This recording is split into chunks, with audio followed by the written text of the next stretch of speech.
Socijalni radnici oduzeli su ovu djecu od njihovih roditelja jer se nisu dovoljno brinuli o njima. Najčešće su ih terali da prose po ulicama.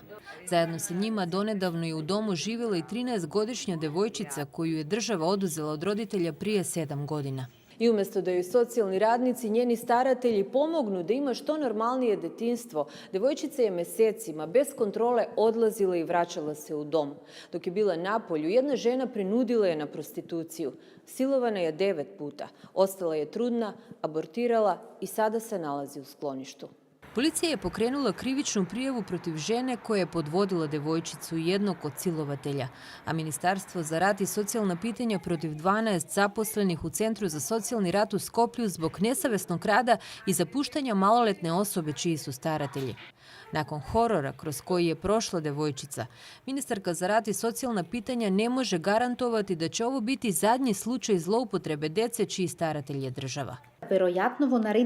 Vjerovatno ćemo u sljedeća 2 mjeseca napraviti pomak u jačanju struktura u domu, ali može li se desiti novi slučaj, ne znam. Ko je taj ko može garantovati da se ovako nešto neće ponoviti sa zaposlenima u domu koji ne nude nikakav sadržaj? Nevladina organizacija Međaši traži dublju istragu dešavanja u domu 25. maj. Tražimo da se napravi intervjui sa nekadašnjim štićenicima. Ako se vratimo dalje u prošlost, razotkrila bi se mreža eventualnih počinilaca seksualnih zloupotreba. Tražimo i da nema zastarijevanja krivičnih dijela seksualnog napada na dijete.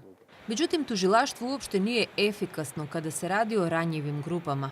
To pokazuje i slučaj sa devojčicom, kažu iz Helsinškog komiteta. Njeni roditelji saznali su da je seksualno zloupotrebljavana i prije 4 mjeseca podneli prijavu tužilaštvu koje tada nije reagovalo. Pozivamo sve koji imaju informacije o sličnim slučajevima da ih prijave Helsinškom komitetu kako bismo omogućili zaštitu ovim osobama.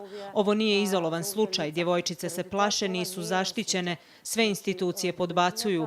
Ova sistemska greška mora biti ispravljena. A koje je najbolje rješenje za ovu djecu? U razgovorima s djecom jedna od njihovih glavnih želja je da ne budu u instituciji. Na pitanje zašto, kažu da ne osjećaju bliskost i ljubav. Ministarstvo za rad planira stvoriti male grupne domove gdje bi se o nekoliko djece brinula jedna osoba i rad sa njihovim roditeljima kako bi se stvorili uslovi da se vrate kući. Milka Smilevska, Al Jazeera, Skopje.